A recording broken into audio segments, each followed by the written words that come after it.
We'll call to order the City Council meeting for the City of Brookings for Monday, May 12th at 7 p.m.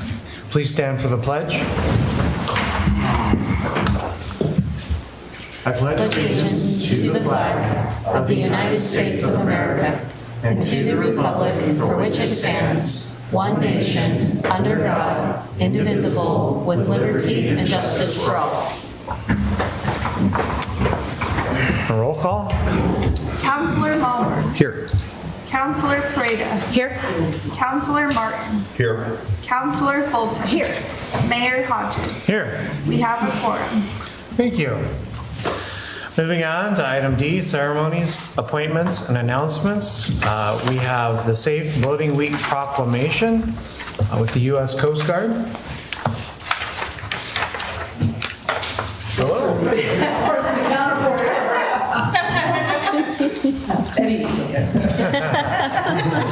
Perfect, thank you. So I have a proclamation to read here tonight. Is there anything to add to that? I'll jump right into it then. Maybe put a little photo op out. Perfect, we can do that. City of Brookings proclamation. For over 100 million Americans, boating continues to be a popular recreational activity. From coast to coast and everywhere in between, people are taking to the water and enjoying time together boating, sailing, paddling, and fishing. During National Safe Boating Week, the U.S. Coast Guard and its federal, state, and local safe boating partners encourage all boaters to explore and enjoy America's beautiful waters responsibly. Safe boating begins with preparation. The Coast Guard estimates that human error accounts for most boating accidents and that a life jacket could prevent nearly 75% of boating fatalities.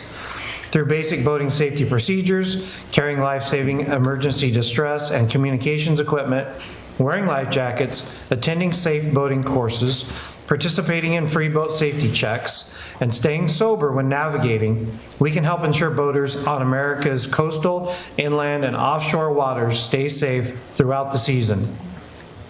National Safe Boating Week is observed to bring attention to important life-saving tips for recreational boaters so that they can have a safer, more fun experience out on the water throughout the year. Whereas an average 650 people die each year in boating-related accidents in the U.S., 75% of these are fatalities caused by drowning, and whereas the vast majority of these accidents are caused by human error or poor judgment and not by the boat, equipment, or environmental factors, and whereas a significant number of boaters who lose their lives by drowning each year would be alive today had they worn their life jacket. Now, therefore, that I, Isaac Hodges, Mayor of the City of Brookings, do hereby proclaim the week of May 17th through May 23rd, 2025 to be Safe Boating Week. Be it further resolved, in witness whereof, I, Isaac Hodges, do hereto set my hand and cause the official seal of the City of Brookings, Oregon to be affixed this 12th day of May, 2025.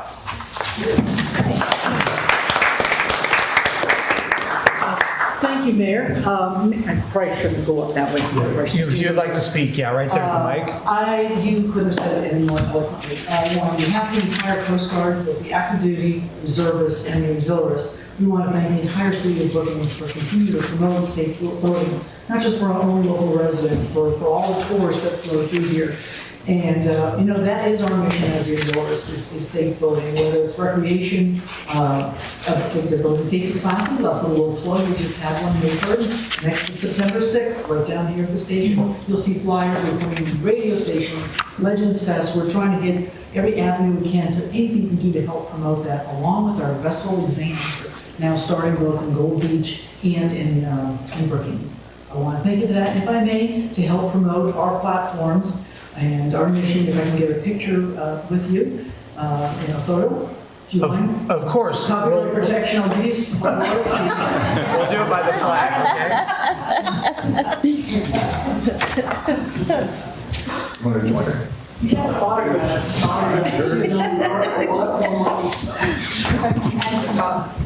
Yes. There you go. Behind you for that. You're in the middle. two, Shoulders back. 2, 3, on my door. We're not good, sir. She said shoulders back. 1, 2, 3, one more. There you go.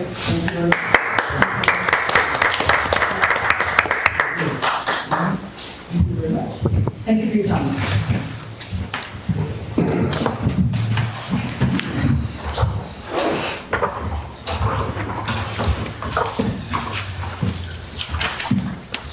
Okay. Moving on to item E, oral requests and communications from the audience.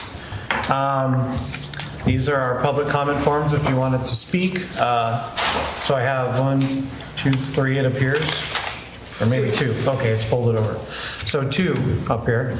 As a reminder, this is the time for public comment. If you have turned in a public comment form to the city recorder, Brooklyn over here, comments are limited to 5 minutes. This is not the time for discussion. Council is not able to provide an immediate answer or response. The city manager may direct staff to follow up with you regarding your comment or questions if provided with contact information on the form. Before you make your comment, please state your name and address for the record. And first up is Adele Kurtz. Hi, my name is Adele Kurtz. I wanted to make sure everybody was aware of a phishing scam that has started that is directly impacting people who have new approvals in the name of the City of Brookings and Department of Planning. And they're specifically naming Lori Bartlett and coming up with very well-organized, sophisticated, devastating professional communications. There are several red flags that would let somebody be aware that this was not legitimate, but that doesn't mean that it doesn't make the person who receives this communication very angry and very upset. So it has destroyed my last 5 days, just because, Friday, Saturday, and Sunday, there's no way I could get in touch with Lori or anybody. So I'm talking to my friends, talking to a lawyer, what is this about? And most of them agree. It really looks like, smells fishy. But we needed to make sure that someone jumped on it right away. And Lori did, okay? So as soon as Lori did get the communication, she did send it up the appropriate channels. And so for that, I am quite grateful, very, very happy. But they, were demanding $4,200 additional fees from me due to my application for a CUP, stating that there were certain itemized costs that have been covered and waived, and which one of these fees were still outstanding, including this $4,200 one that I needed to rectify by wire transfer, red flag. If I wanted to get my final approval. No, this approval had been in the presence of you folks, just on Tuesday. So they jumped on it and got me exactly the next morning when I was expecting mail from Lori. And instead I get this email saying, do not talk to me, just email me the money, et cetera, et cetera. Anyhow, you don't need to know the details, but people like me, any contractors you have, any applicants you have, people like me that are a little more naive, need to know that this scam does exist, it is out there, it is targeting, it's very official, it's not the funny stuff that we see and you make fun of the English, the use of the English language. No, these guys are really good at what they do. So, and the other question I have is, how can our contact information be removed from the website? Since Lori certainly assured me that, no, Adele, we did not get hacked. I talked to the IT guy, we are good. Okay, I believe you. But they still got my information very easily off the website, the city website, where my application is published that includes my email and my telephone number. I don't like that. I was able to contact 3 people or try to contact 3 people using the same measure a hacker did. None of them talked to me, but I said, you recently, were approved by the planning department. Did anything fishy happen to you? I didn't hear anything back from them. Luckily, we're handling things, and I'm very, very grateful for that. There is a response that has gone out on your city's website, but I don't look at your website, sorry. I need to know a little bit more directly, so that whenever you're asking me for money and saying I've got to pay $3,217, from my application, put in there if anyone else asks you for additional funds, especially if they ask you to wire transfer, send them out by wire. Please contact us immediately and let us know. We are aware of these scams and we don't want anyone else to get hurt. So, thank you. Thank you. Thank you.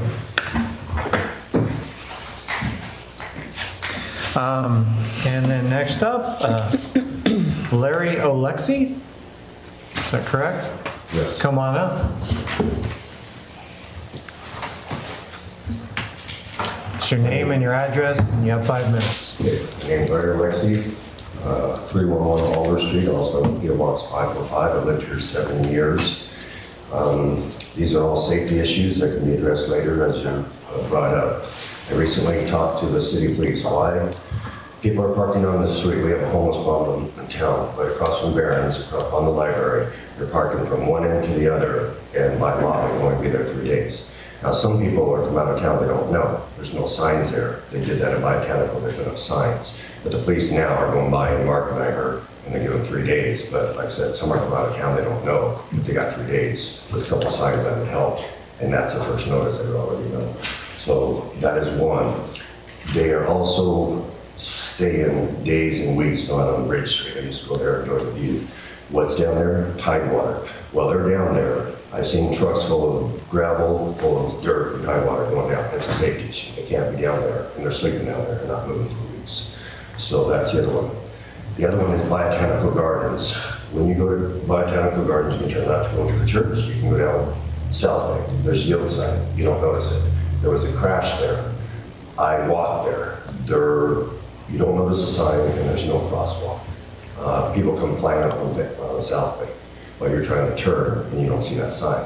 And again, you got out-of-towners, travelers and stuff. Next one, the last one. I approached the city. If I run out of time, that's fine. This last one. I talked to the city about a year ago. I was going down Dairy Queen, or I was coming out, I was turning in. I've been here since they had a little one. The speed limit says 25, because of course 20 school zone. It says in the school zone. Then it says 35, and then you have the turnout. I was in the turning lane coming. People don't know it. They're out of town. They came down. They hit my car and totaled me out. Threw me down the lane, flipped me around, ended up on the sidewalk, and later everybody showed up. So the city said, well, the DOT recently checked on that and give them a call. It may not change it. When you come up, it says 20. People don't know that you need to go 20 and they're speeding. What did I do? I got the Dairy Queen video, and I proved my case that people were speeding. They were from out of town, but I wasn't held accountable for the whole thing. So those are safety issues of driving on the path. It was so bad that the passenger door and my hip came in, and then hit my head. I played the damn t-shirt up for everybody, but I was okay, but the car was totaled. I have pictures on my phone. So those are just safety concerns. I could call the DOT. You guys have more authority. They listen to you like that. I would have to get through. They said they already checked it.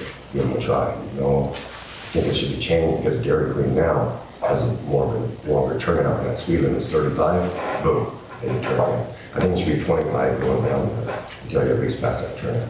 So that's it. Thank you. Thank you. Thank you. Thank you. Okay.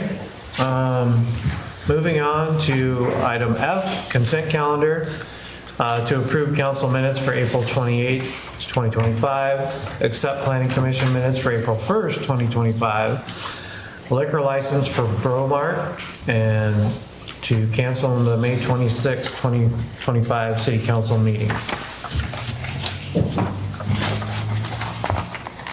I'll move to approve the consent calendar. I second. Call the question? Counselor Martin. Yes. Counselor Fulton. Yes. Counselor Pereira. Yes. Counselor Mulner. Yes. Mayor Hodges. Yes. Motion carries. Thank you. Item G, staff reports, public hearings, ordinances, resolutions, final orders. This is for the intergovernmental agreement between the City of Brookings and the Harbor Rural Fire Protection District. A request list from the Harbor Fire Protection District and then the intergovernmental agreement between the City of Brookings and the Harbor Rural Fire Protection District. I can get us started, and then we'll open it up for questions to Chief Lee and myself. Mr. Mayor and councilors, tonight we've got a request for an IGA between the City of Brookings and Harbor Rural Fire District. About 6 weeks ago, the city was contacted by Amy Cusimano. There we go. Cusimano, the current chair of the Harbor Fire District, and they requested to meet with staff and asked for some assistance regarding the Harbor Fire District.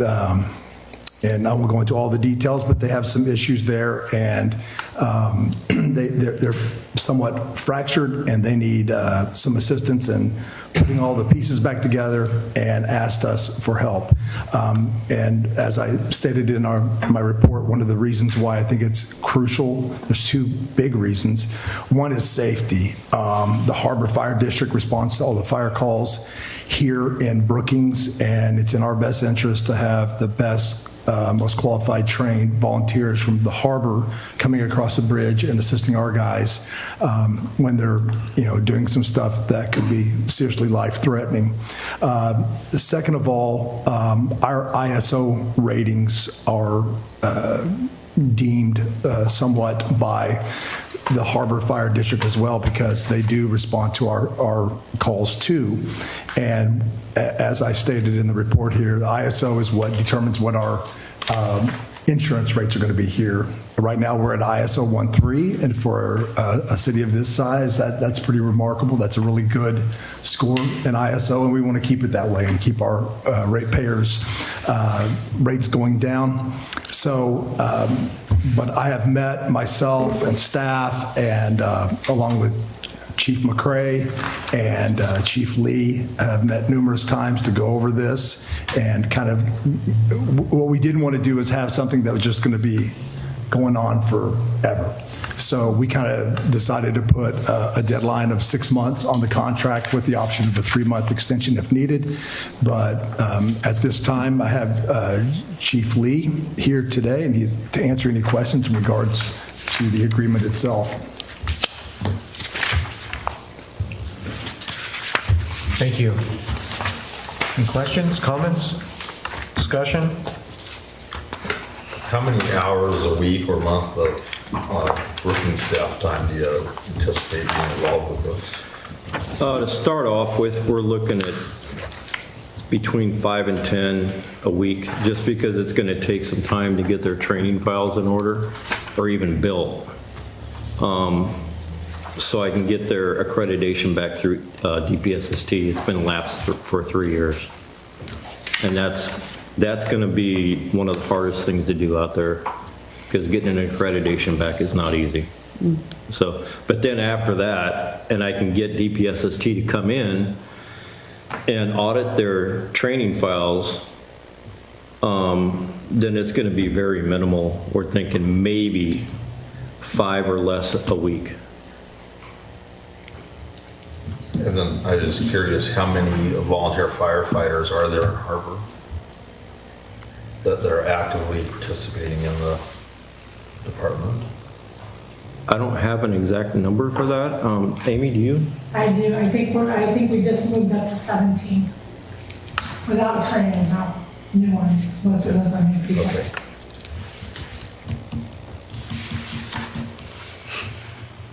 Just in my questions that I sent before, I just wanted to ensure that you guys had been able to adequately voice your thoughts and feelings on it and felt supported by the council, and that you felt assured that you had the things that you needed to do what you need to do here and be able to do this. So I appreciate your response, letting me know the care of our staff and department is a big priority to me. Yeah. And I want you to know that we consider that and think of that. So thanks for responding on that, and thank you also for letting us know that our attorney has reviewed that document just to be sure we're adequately covered. So I appreciate that as well.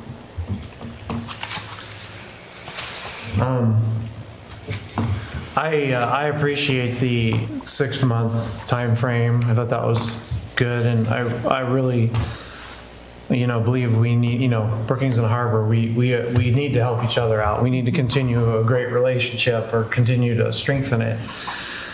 So all of that being said, I'm extremely supportive. But I have a couple concerns, and I think, it gets down to where the council stands versus micromanaging, where city manager and you Captain Lee, need to work, which that's in the business end of it, in the operations. That's not where we're at. So I sometimes have trouble trying to walk that line, because I don't want to go over that, but I also, need to respect what our duty is here at the council. And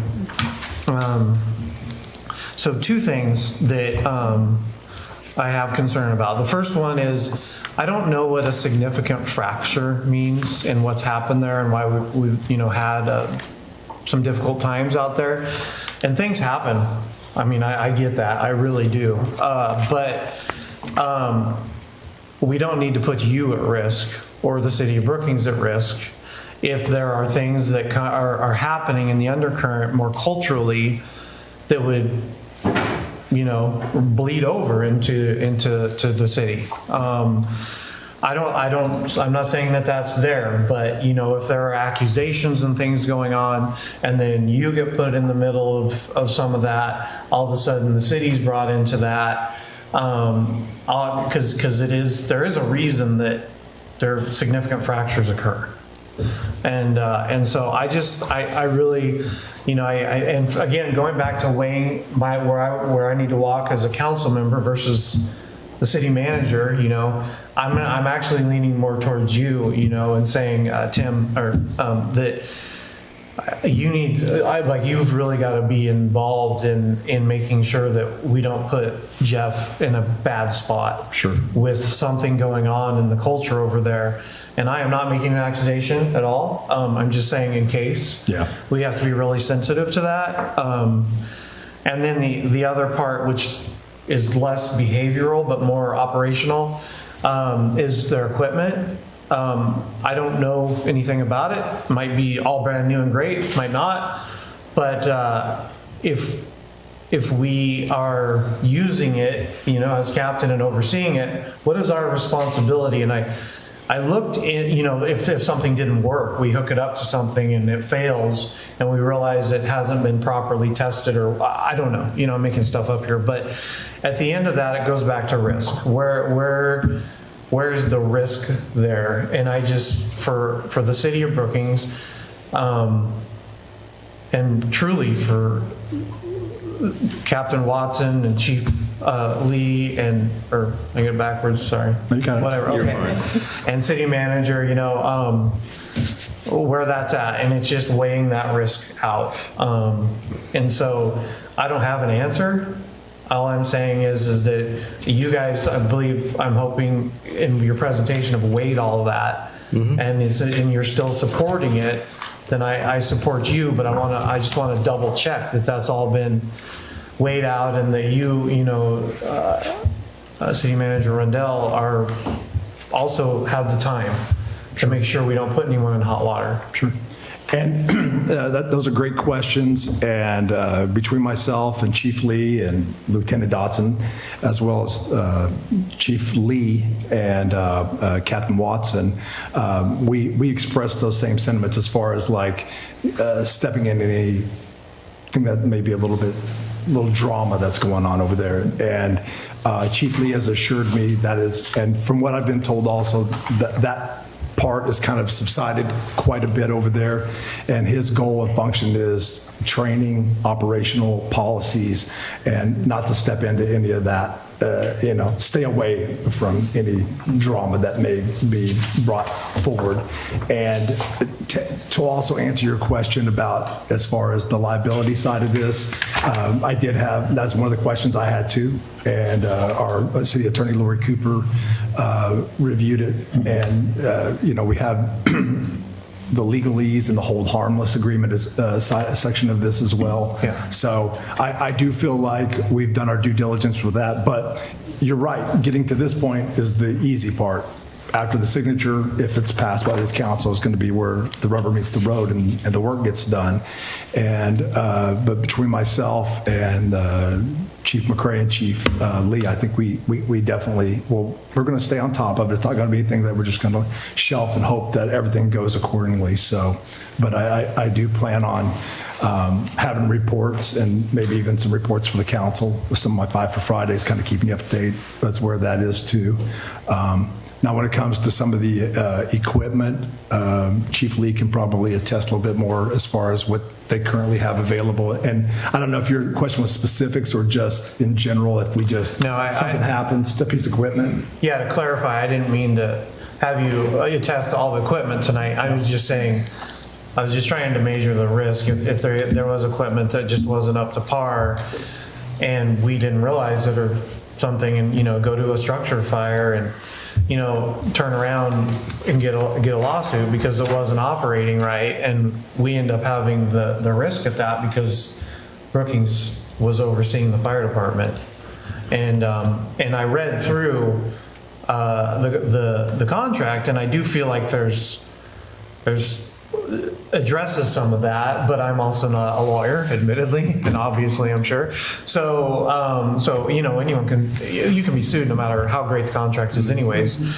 So I'm very, very thankful that our lawyer has reviewed it and is agreeable to it, but there's still always that little bit of risk. So in no means do I need a rundown of the state of the equipment. I just want to make sure we understand that what we're doing and where it's at, especially maintenance records, I would imagine, or however I'm sure all that exists. Yeah, and that's part of what I want to look at. So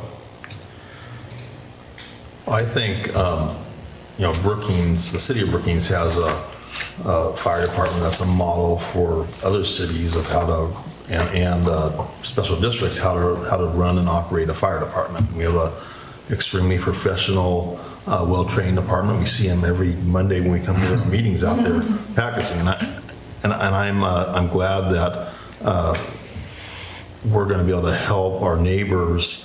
They don't have to reinvent the wheel. Our staff and crew has they'll be able to show how to do things right. And I think this agreement protects both. It helps our neighbors. We, we respond to calls in Harbor. Harbor responds to calls in Brookings. And I think while they look for a new chief and they find a chief, at least we can get a training program going and help them become a better fire department similar to Brookings. So I'm in favor of entering to this agreement. I think, too, it'll make a better unified group when you're working together and training together, and should help you be able to respond better on calls. And I do see that there's some liability to us in not participating in this as well. Mm-hmm. So I do think not just for insurance ramifications, but also for the safety of our department. So I am grateful that we have some good experts that can lend aid and hopefully put some better protocols in place and just bring some more expertise to aid and help our neighboring department, and hopefully better both of the departments. that's the idea.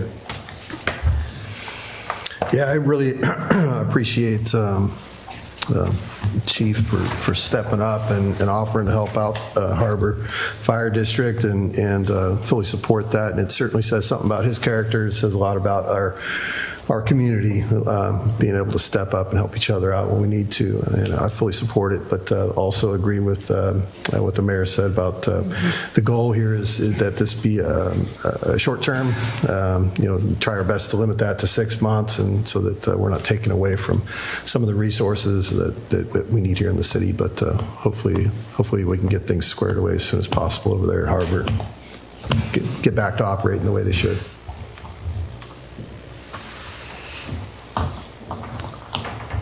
All right, any other discussion? I'll move to authorize the city manager to enter into an intergovernmental agreement between the city of Brookings and Harbor Rural Fire Protection District. Second. Call to question? Counselor Fulton. Yes. Counselor Pereira. Yes. Counselor Mulmer. Yes. Counselor Martin. Yes. Mayor Hodges. Yes. Motion carries. Okay, moving on to H, which is just informational non-action item, which is the April 2025 voucher.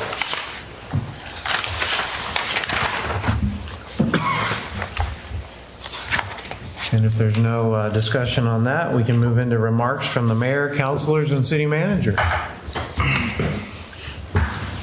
Well, I have just a few quick things I'd like to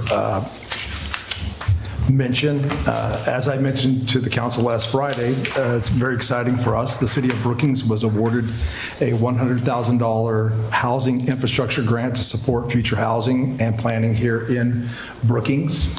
We were one of just a handful of cities that received the maximum $100,000 grant from the Oregon Housing Infrastructure Support Fund to do a complete comprehensive housing need analysis, which we need that here in our community badly with the current housing stock we have right now and where we need to be. And what this does, it's a proactive approach in making sure that we don't put the cart before the horse and making sure we have the proper infrastructure available. So really excited about that. And I have one other quick thing I'd like to discuss. Ms. Kurtz a few moments ago had brought something up, and I just wanted to let the general public know we did post something on the website and our social media, our Facebook page as well, just letting know that the scam is going on across America right now. If you do a quick Google search on planning commissions and permits and stuff, these guys are phishing. They're getting very, very sophisticated now as far as what they're doing, and they seem to be doing a pretty good job up until the point where there's some red flags, and that's what I'd like to just tell our public. Just to let you know, as we talked about earlier, none of the city of Brookings systems or data was compromised during this. It was simply somebody probably a long ways from here scanning through planning commission agendas and so happened to see Ms. Kurt's application on there and saw her email address and decided to send her something the very next day and pretend that person was Larry. And so just let everybody know we will never ask any citizen or any business to send us a payment via a wire transfer. I mean, we just don't do that. And if you do get an email requesting a wire transfer from the city of Brookings, please do not respond to it. In fact, forward it to us. And we'll send it to our police department, which will send it up the ladder to the probably FBI because they handle the wire fraud. We also ask if you hovered, and as I was telling Ms. Kurtz, a lot of cities have been hit internally by this. I have a friend of mine who's finance director stopped by his office and said, "Hey boss, I wired the $200,000 for the new road project." You know, what? And the $200,000. I got your email. It's been done. And he said, "I didn't ask you to do that." But this person had pretended that they were the city manager and asking the finance director to wire some funds. And unfortunately, that happens. We've had them before in payroll where people will go through rosters and find somebody on the payroll and pretend they're that person and send it to the payroll clerk and ask that you now send my paycheck to this routing number and this new account number. So that stuff happens. Unfortunately, that's just the world we live in. But all legitimate city emails, if you get it, if you look at that and it says our name on it, just kind of hover over the actual email address. And if it's that long, there's a good chance it's not a real email address. But it looks like one when you just kind of look at it at first glance because it'll say the name and that's all you see. Mm-hmm. But all of our emails end in brookings.or.us. But anyway, and pick up the phone if you get something fishy, no pun intended. But if you do get something, please pick up the phone and call us. Do not wire or send anybody any money until you talk to somebody here at City Hall. And it's unfortunate that Ms. Kurtz had a weekend like she did, and it's not fun. I've had people steal credit card information from me. It took months to get it all cleaned up, and it's not a fun thing to have happen to one. And but we do take it seriously, and just like I said, we're posting stuff just to let everybody be aware that we will never ask you for any sort of wire transfer or anything like that. So, saying that, that's all I have to report.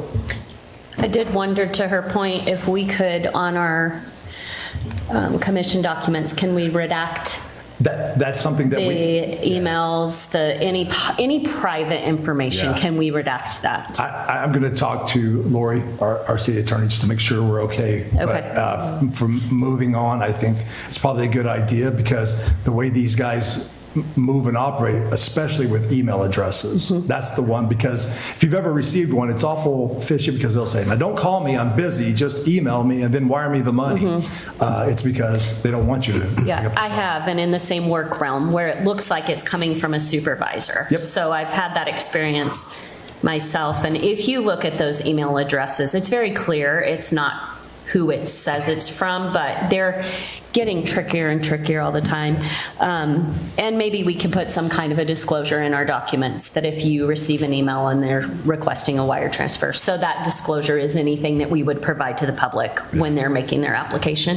I think that's a great idea. And like I said, I'll talk to Lori, because I don't know necessarily if we really need, their email address. I mean, it's a form, they're going before the planning commission. It's an official document, but there may be something that will allow us not to have to, especially the email address, put that out there. So A concern I have, there is an email bill that a lot of people in the city do receive from the city that we as a vendor to create, but to make sure that people still have confidence in that, and to check that and make sure if there's any way that we can safeguard that even more so, or make that the best that it can be.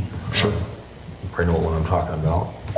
Well, yeah, yeah, especially like you said, if it's a vendor to where a certain vendor is, or somebody's pretending to be a certain vendor too, that that may want us to send them money or some debit. Just to make sure there's a bill that most people in the city get from us via email. Make sure that people still have confidence in using that. Agreed.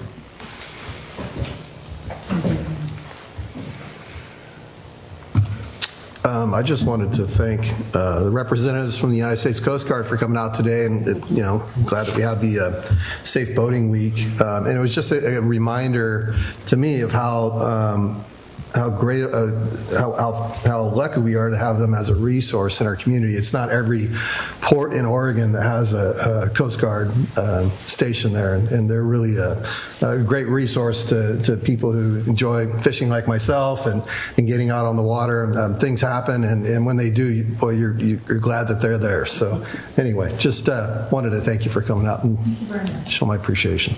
Yep. I love your emphasis on don't drink and boat. Right. So many of the problems are related to that. I'll just piggyback on that. Thank you so much for all that the group does to keep us safe, and for encouraging those life vests. It's a crazy number of deaths that can be prevented just by using life vests. And even though some people don't want to look uncool by wearing them, I think they look cool when they do. Also for Adele, I'm so sorry that this happened to you out there. It can be devastating and hurtful, and when you're targeted, it's not fun. And I just appreciate you coming forth and just talking about it too here directly instead of everywhere else. And I appreciate that piece of you coming on out tonight. And Larry, thank you for those safety concerns again, issues. So I'm sure they'll be on top of that. And then of course with the Harbor Rural Fire Protection, chiefly, you're amazing. Just wanting to do what's best for all of our local residents. We're not that far away, so it's making everyone, just strengthening for all of our residents here that are really all around us. So thank you for what you do out there. No one else? I agree with all of that. Can't add anything to it. So we'll have a